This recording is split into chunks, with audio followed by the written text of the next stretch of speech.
Hello race fans, welcome to another video. Subscribe to the channel if you have not already and make sure to leave a like, comment, ring the bell to stay up to date on future uploads, but most importantly share this video. We are on the road to 1,000 subscribers before the end of the year, so every bit of your support helps. Today we will be talking about the Truck Series race at North Wilkesboro, and for most of the day this felt like one of those races where I didn't have much to say. Nothing out of the ordinary stuck out to me, at least until the closing laps, and we'll get to there in a minute. But it was a fun little affair up until that point, just watching drivers race the racetrack and struggle to pass for position because the bottom lane has those bumps in the corners that make it all the more difficult to build up some serious momentum. But anyways, the story of this race was once again Corey Heim, with qualifying being rained out. That put the 11 on the pole, and for most of the race he had no competition. Granted, he didn't win any of the two stages, but that was because of some poorly timed cautions in the first half of the race. Stage 1 ended on some pit strategy which his teammate Gio Ruggiero took advantage of, and then in stage 2 he got into it with Layne on a restart, which allowed Enfinger to pull away, and just as the 11 was about to reel him in, a caution came out that ended the stage and awarded the playoff point to Grant. But even then, Corey Heim finished second in both stages, so it's not like those cautions hurt him too much. Now, stage 3 is where things got a bit messy, more specifically in the last 40 laps, as during a caution that came out, Heim and his team elected to stay out while everyone else pitted. A really bold move, as even if tires don't matter as much as they do on this relatively new asphalt, you gotta remember they repaved this track just last year. The surface is still pretty new. But a 35 to 40 lap green flag run ain't exactly a short run either, even on a short track. With a 70 lap difference on tires, that's gonna matter at some point.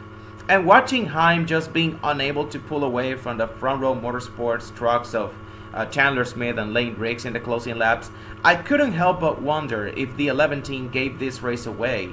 And for a moment, I thought they did.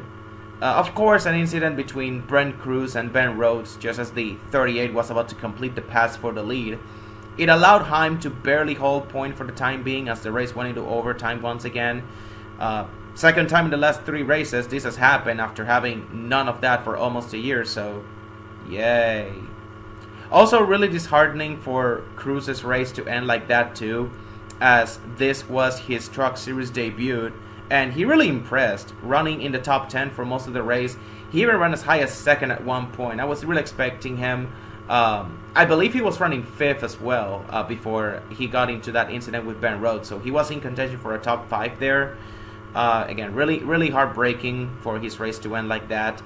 But he showed speed definitely. But now we go into overtime, and this is where the moment of the race happened, and the thing I'll be spending half of this video talking about pretty much.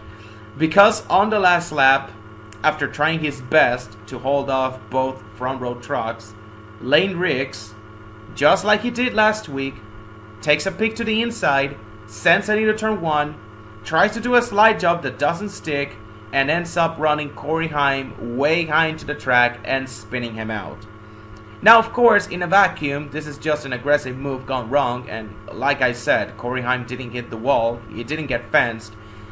However, and I briefly mentioned this earlier, this is not the first time Layne tried to pull this move on Corey Heim. On the stage 2 restart, he did the same thing to him, and I mentioned how Corey Heim ended up losing the stage win to Enfinger because of that. Because that happened in stage 2.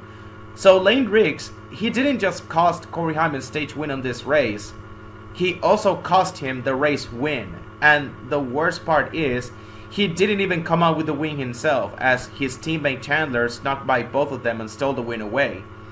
And let's not forget, Layne he did the same thing to Carson Hocevar last week at Kansas, and he didn't win the race either. Although, to be fair, he got disqualified after inspection, so he wasn't winning that race anyways. And look, I like Layne a lot. He's one of, if not my favorite Truck Series driver on the field.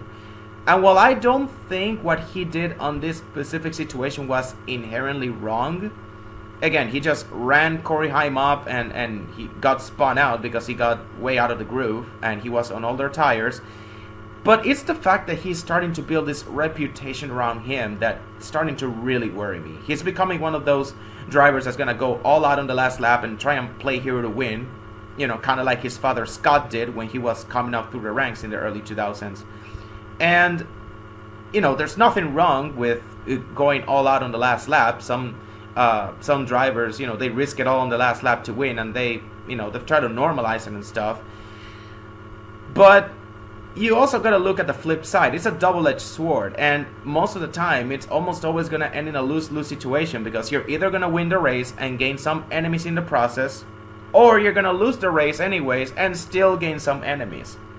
And Corey Haim has all the right to be upset at Layne Riggs, not only because he ran him out of the group twice, but also because he's gotten screwed out of several wins throughout his career already, and this North Wilkesboro race is just the latest addition to the list.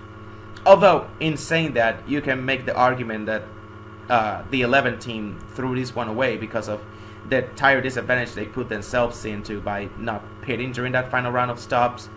I mean, Corey Haim was about to lose the lead to Chandler, and he only got saved because of that final caution that sent the race into overtime. Maybe if Haim had pitted with everyone else and, assuming his crew didn't mess up, he would have held his track position.